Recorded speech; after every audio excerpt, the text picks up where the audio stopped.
Paz do Senhor, meus amados, meus queridos irmãos. Graças a Deus nós chegamos à última unidade da nossa matéria de Geografia Bíblica. Esta unidade é composta de 4 capítulos, diferente das outras, as demais unidades, que são geralmente 5 capítulos.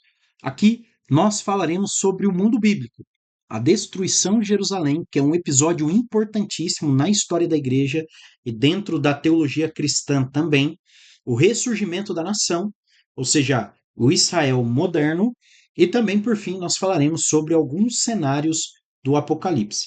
Ok, meus amados?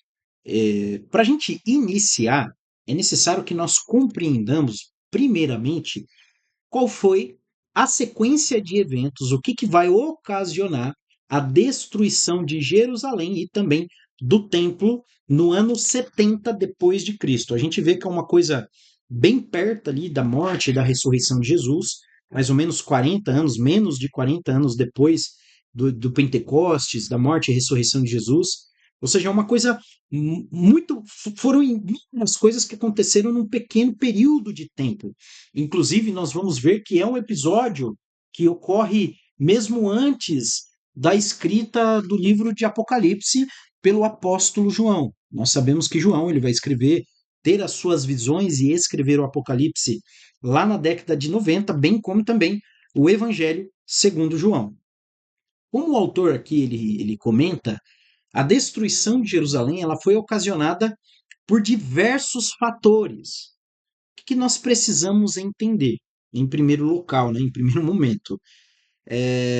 Gésio Floro é um historiador romano, aliás, ele foi um procurador romano, um político romano, e ele foi responsável por um grande sacrilégio, né, um pecado contra a religião judaica, e não somente isso, mas outros fatores também, como a cobrança de impostos, a opressão romana em relação aos judeus, já vinham sendo motivos de conflito. O sonho dos judeus, principalmente dos judeus mais extremistas, era expulsar Roma, como aconteceu em épocas passadas com os macabeus. Nós já falamos sobre isso em sala de aula. Mas agora, com esse Gécio Floro, está no nosso livro na página 157, a gente vai ver que começou o negócio a fervilhar muito, e isso que ele faz vai culminar com a revolta dos judeus. Floro, ele vai tirar 17 talentos de ouro de dentro do templo. Isso com certeza vai gerar uma grande revolta por parte dos judeus, mas vai fazer com que os judeus zombem dele. Inclusive, eles faziam peças teatrais, eles faziam poesias, músicas, zombando desse político, desse procurador romano. Então, essas coisas, tanto a atitude de Floro contra o ouro do templo, contra a religião judaica propriamente dita, quanto a atitude dos judeus em relação a essa autoridade romana, foi fazendo com que os ânimos ficassem à flor da pele, foi virando uma panela de pressão, o negócio foi fervilhando, as coisas foram piorando cada vez mais, até o momento em que haverá uma batalha na rua. Ou seja, os judeus eles vão se revoltar. Naquela época, já havia diversos grupos terroristas judaicos que cometiam atos contra as autoridades romanas, contra os soldados romanos. Inclusive, no círculo mais íntimo de Jesus, nós vemos Simão, o Zelote, né? Simão o Zelote, que era membro de uma seita extremista. E eles, vira e mexe, né? Eles viviam praticando esses atos atentatórios contra Roma, porque, como eu disse, o sonho dos judeus, principalmente desses extremistas, era expulsar os romanos. Outro sim, era comum entre os romanos construir fortalezas para que eles pudessem se abrigar em caso de guerra, em caso de invasão e em caso de revolta também, principalmente nesta região denominada como sendo a Palestina. Eles sabiam que os judeus eram um povo extremamente complicado, né? Um povo que se revoltava bem. Deixa eu tomar uma água aqui. E por conta disso, eles tinham as suas estratégias de fuga e de defesa caso houvesse uma revolta por parte dos judeus. Então, quando acontece essa revolta, essa batalha, esse procurador romano ele vai fugir para Cesareia, porém não vai adiantar de nada, porque nós vemos ali no tópico seguinte que os Zelotes, que é aquela seita cujo Simão fazia parte, eles vão invadir Massada. Massada era a fortaleza de Herodes. Se você colocar no Google, recomendo que você coloque. Aliás, vou colocar aqui, já que a gente está aqui, né? E a gente pode, vamos colocar aqui para a gente. Fortaleza de Massada. Fortaleza de Massada. Para vocês verem do que se trata, né? Qual era a extensão do negócio. Primeiro, a gente já vê que ela ficava no alto de uma colina. Isso aqui são os resquícios arqueológicos desta fortaleza. E todo mundo sabe, não precisa ser um gênio para saber, né? Dentro da estratégia militar, você estando de cima, você tem vantagem sobre as pessoas que estão abaixo de você. E os judeus, eles conseguiram invadir esse pedaço aqui de cima. Eles dominaram a parte de cima da fortaleza de Massada. Isso colocou eles sobre uma vantagem gigantesca em relação aos romanos, porque todas as vezes que os soldados romanos tentavam invadir Massada, os zelotes, os judeus, eles jogavam imensas pedras lá de cima e matavam os romanos à pedrada. Então, eles não conseguiam invadir Massada. Era uma fortaleza extremamente ardilosa, por assim dizer. Isso vai gerar outra série de fatores, né, como a suspensão do sacrifício, ou seja, o culto ficou parado. E o imperador Nero, que era o imperador dessa época, ele vai mandar Vespasiano, né, o seu principal general, para fazer um cerco a Jerusalém. Isso vai acontecer por volta do ano 67 depois de Cristo. Então, Nero ainda estava vivo, mesmo Nero que, sob suas ordens, decapitou o apóstolo Paulo, crucificou o apóstolo Pedro, conforme a tradição, e perseguiu outros cristãos. O mesmo Nero que colocou fogo em Roma, porque queria remodelar a cidade, e assim por diante. Era um menino, digo menino porque era um imperador jovem, completamente maluco, né? Uma pessoa completamente desequilibrada. E ele vai enviar o seu principal general, um homem já experimentado em batalhas e acostumado com vitórias. E eles vão cercar Jerusalém. Gente, é um cerco que vai durar mais de 2 anos. E se você entende um pouco de história militar, você vai ver que esses cercos eram terríveis, porque não entrava água, não entrava comida, não entrava insumo, não entrava nada na cidade que estava cercada. E o povo começava a ficar doente, o povo começava a ficar doido, né? Porque estavam vivendo sob pressão. Imagina as portas da cidade, aquele exército do maior império da história da humanidade, né? Cercando vocês e querendo matar todo mundo. Porque esse era o pensamento dos romanos. Eles estavam furiosos em relação aos judeus. Então, há uma série de fatores que prejudicam a vida das pessoas em todos os aspectos, até o ponto em que elas vão cometer canibalismo, as mães vão se alimentar dos próprios filhos, das filhas e assim por diante. Tá? Então, é um negócio horroroso, terrível, as pessoas começam a se matar, começa a ter saque. Terrível, gente, terrível. Então veja bem, o exército romano estava cercando Jerusalém neste momento, porém vai acontecer a morte do imperador Nero. Vespasiano, que era o principal general, ele vai para Roma e ali ele vai assumir o poder, ele vai ser nomeado um novo imperador. E aí Vespasiano ele vai enviar o seu filho, Tito, que também era um general, para guerrear contra os judeus, e aí sim Tito ele vai invadir Jerusalém no ano 70 depois de Cristo, e né, o negócio que já estava ruim com aquele cerco terrível vai ficar ainda pior, porque os romanos vão assassinar, vão cometer abusos sexuais, né, vão cometer sacrifícios de crianças e também vão colocar o templo abaixo, vão queimar os muros, vai acontecer uma verdadeira desgraça ali naquela região quando ocorre essa invasão dos romanos. Mas o negócio não para por aí. No capítulo 2, o autor ele vai falar do período pós-destruição ao ressurgimento como nação. Ainda depois da revolta e da invasão do ano 70, nós temos a revolta de 132 depois de Cristo, que é aquela primeira, que é a revolta de Bar Kokhba. O autor agora ele está falando sobre a diáspora judaica, O que que é a diáspora? É a dispersão, o espalhamento dos judeus pelo mundo. Os judeus já haviam sido espalhados na época do exílio babilônico. Na destruição do templo, no ano 70, houve um espalhamento maior. Porém, no ano 132, com a revolta de Bar Kokhba, inclusive Bar Kokhba foi considerado como sendo o Messias, ele se autoproclamou o Messias e muitas pessoas o seguiram. Foi uma das piores revoltas dos judeus contra os romanos, e agora os romanos eles vão invadir Jerusalém novamente, eles vão expulsar os judeus de Jerusalém, vão colocar até delimitações para que eles não pudessem entrar novamente em Jerusalém, e aí sim eles vão mudar o nome daquela região de Israel para Palestina, que significa terra dos filisteus, Filistia. Eles fizeram isso justamente para cutucar, provocar os judeus mesmo. Eles queriam punir os judeus. Eles queriam fazer com que eles pagassem pelo que eles fizeram. Morreu muita gente. E aí a diáspora ela vai ser maior ainda. Os judeus eles vão se espalhar cada vez mais no mundo e é uma diáspora que já dura desde essa época e até hoje acontece.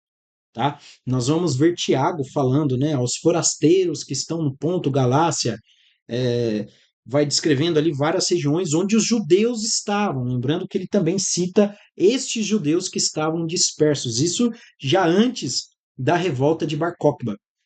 O autor fala sobre Constantino, que é um imperador que se converteu ao cristianismo e então as revoltas contra os cristãos, a perseguição contra os cristãos vão ser aplacadas, inclusive não vai ser Constantino responsável pela declaração do cristianismo como religião oficial do império, mas o cristianismo já vai passar a ser uma religião conveniente, já vista que o próprio imperador torna-se um cristão. No século VI, nós temos o surgimento do islamismo com Mohammed, né, Maomé, lá em Meca, vai dizer que teve uma visão, recebeu o seu livro sagrado, o Alcorão, e aí nasce o islamismo. O autor fala também das comunidades judaicas na Europa no século X e no século XI, lembrando que nós estamos falando do período da diáspora, tá? Os judeus estão espalhados pelo mundo. No século XV, o expurgo, né, a expulsão dos judeus, e no século XVI, a dominação dos turcos otomanos, ou seja, eles vão invadir Jerusalém, eles vão recuperar Jerusalém da mão dos cristãos, lembrando que desde o século XI, Jerusalém estava sob o domínio dos europeus, por conta das cruzadas, mas agora, no século XVI, os turcos otomanos vão retomar o poder sobre Jerusalém. É nessa época que eles vão construir um cemitério na porta das ovelhas para provocar os judeus, que há uma profecia que diz que o Messias passará pela porta das ovelhas e o Messias passou. Jesus, ele na sua entrada triunfal, ele entra em Jerusalém pela porta das ovelhas e até hoje existe esse cemitério lá. Inclusive, vamos colocar aqui para a gente ver e para vocês conseguirem visualizar.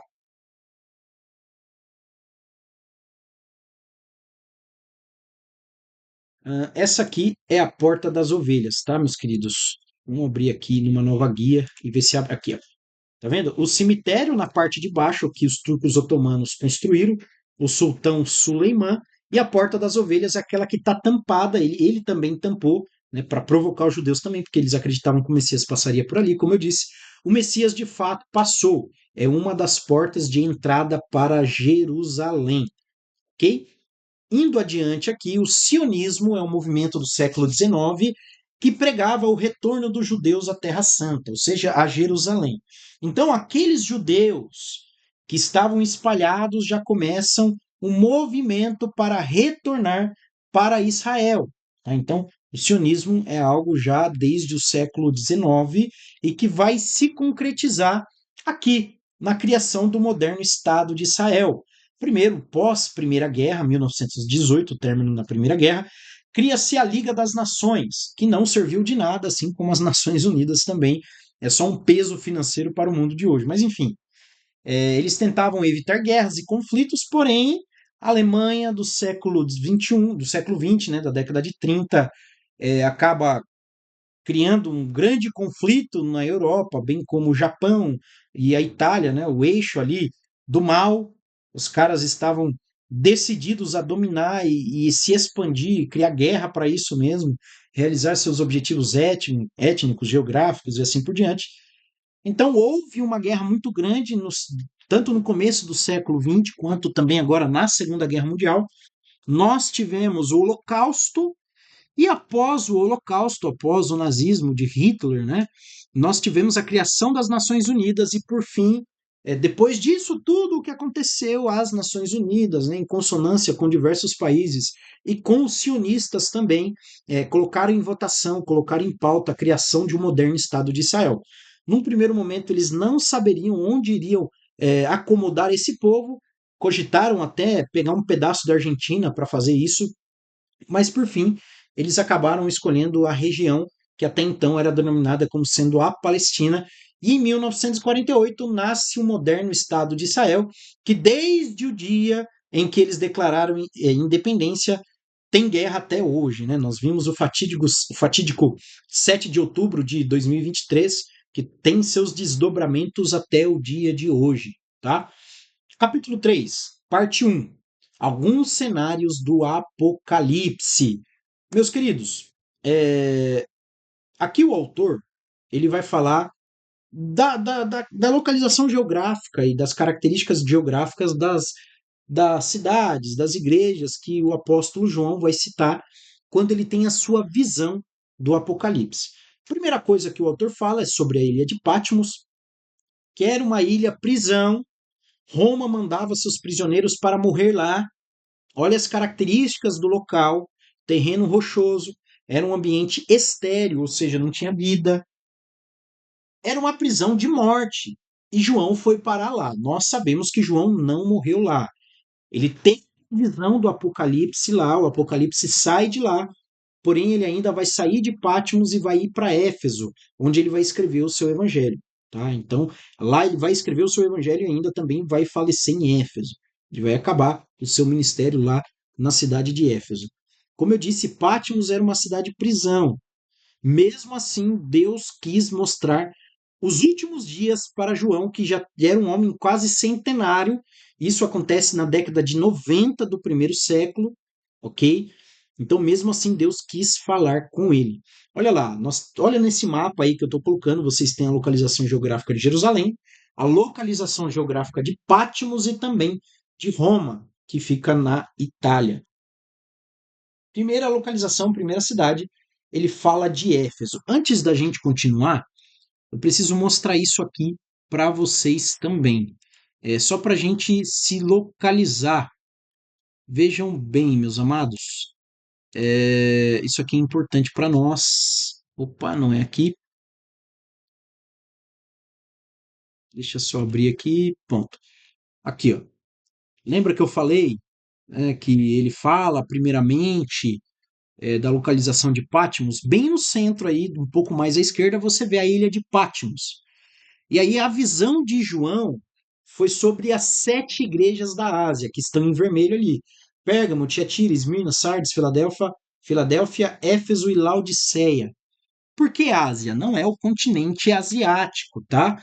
Mas sim a província da Ásia. Olha só para os irmãos entenderem. Província da Ásia. É o nome da localidade. Tá vendo aí, ó, no nosso mapinha? Para a gente poder se localizar, é a província da Ásia. É essa região, que é vizinha da província da Galácia, tá vendo? Um pouco mais à direita, na parte central, nós temos a província da Galácia. Era a forma como os romanos dividiam as delimitações do império. E João está falando sobre a província da Ásia. Éfeso, cidade fundada pelos gregos em aproximadamente 1050 a.C., ou seja, 3.000 anos atrás, tinha como sua divindade principal a deusa Diana. Eles construíram 3 santuários e Jesus, nas suas cartas no Apocalipse, vai chamar Éfeso ao arrependimento. O que a gente precisa comentar? Como eu já disse em sala de aula anteriormente, cada cidade, cada aldeia, cada povoado tinha sua divindade principal. E a dos Efésios era a deusa Diana. Então, a deusa Diana, na mentalidade deles, era responsável pela sua prosperidade, pela sua proteção e assim por diante, ok? Esmirna, atual Izmir, é uma cidade portuária. Vamos voltar aqui para o nosso mapa. Opa! Aqui, ó. Esmirna. Se você for buscar ali Esmirna, você vai ver que ela fica perto do mar. Por isso, ela é uma cidade portuária, ok? Significa que tinha um comércio intenso, consequentemente também prostituição intensa, porque era comum nas cidades portuárias. Esmirna significa mirra e era uma cidade onde se realizavam Jogos Olímpicos. Essa igreja sofreu grandes perseguições, justamente por conta disso que eu falei. Era um povo idólatra, um povo entregue à prostituição e assim por diante. Ok? Indo adiante, Pérgamo, atual Bérgama, tinha um anfiteatro para capacidade para 10 mil pessoas, uma biblioteca e uma construção enorme de tijolos vermelhos dedicada ao deus Serapis. Aí alguém pode falar, como eles conseguiam se comunicar com 10 mil pessoas se nem microfone tinha, Christian? Simples. A arquitetura do anfiteatro, olha aí na foto que eu coloquei para vocês, permitia isso. O orador ele se posicionava ao centro e abaixo dos ouvintes. O vento, né, a atmosfera do local fazia com que a voz dele chegasse a todos, sem ele precisar ficar gritando, se esgoelando, tá? Isso era comum em todo o mundo romano, inclusive o mundo helenizado. Lembrando que helenizado diz respeito à cultura grega. Segunda parte, né, alguns cenários do Apocalipse, a ilha de Patmos. Opa, nós já falamos disso, ele voltou aqui. Vamos lá. Tintira, atual Akshar, produzia cerâmica, objetos de bronze e tecidos tingidos com tintura extraída das raízes de garança, uma planta que produzia cor púrpura. Gente, não era simples fazer cor púrpura, não, viu? Era coisa chique. Roupas de cor púrpura era coisa muito chique. Em Tiatira havia o templo dedicado a Apolo e também a igreja localizada ali em Tiatira foi repreendida por Cristo. Irmãos, o que a gente precisa entender primeiro? Eram cidades idólatras, eram cidades extremamente complicadas, tá ok? Então, os cristãos ali residentes enfrentavam suas dificuldades. Como eu disse, olha lá, templos e mais templos dedicados aos ídolos, cristãos que viveram a vida inteira sob a dominação romana e também sob a influência do paganismo. Não era fácil ser cristão nesse período. Até hoje não é, mas nesse período ainda mais, né? Era o cristianismo nascente. Sardes, atual Sarte, primeiras moedas do mundo cunhadas em Sardes, templo dedicado a Ártemis. A igreja parecia viva e ativa, no entanto, estava espiritualmente morta, né? Tem nome de que vive, mas está morto. Filadélfia, atual Alacerrir, nome significa amor fraternal, vem de filos, não? Filos no grego é amor. Possuía muitos templos e realizava muitas festas pagãs, entre elas o culto ao imperador. Então, era uma igreja que enfrentou perseguições por causa desse culto, dessa idolatria pagã ao imperador. Cristo elogiou a igreja de Filadélfia, justamente porque eles suportaram também as perseguições, mesmo em meio às dificuldades, eles mantinham-se fiéis a Cristo. Laodiceia, nome dado em homenagem à esposa de Antíoco Epifânio. Lembra de Antíoco Epifânio, aquele responsável por sacrificar um porco no altar na época dos Seleucidas? É ele. Cristo fez críticas à igreja desta cidade, justamente por conta da forma como eles conduziam o seu cristianismo. Tanto é que eu recomendo que vocês abram aí, a partir do capítulo 2 de Apocalipse, para que vocês possam ver o que Cristo falou a respeito de cada igreja, tá bom? Por fim, é isso, meus amados irmãos. Hoje a aula foi bem mais tranquila. Como eu disse, por enquanto nós estamos mantendo hora online e hora presencial.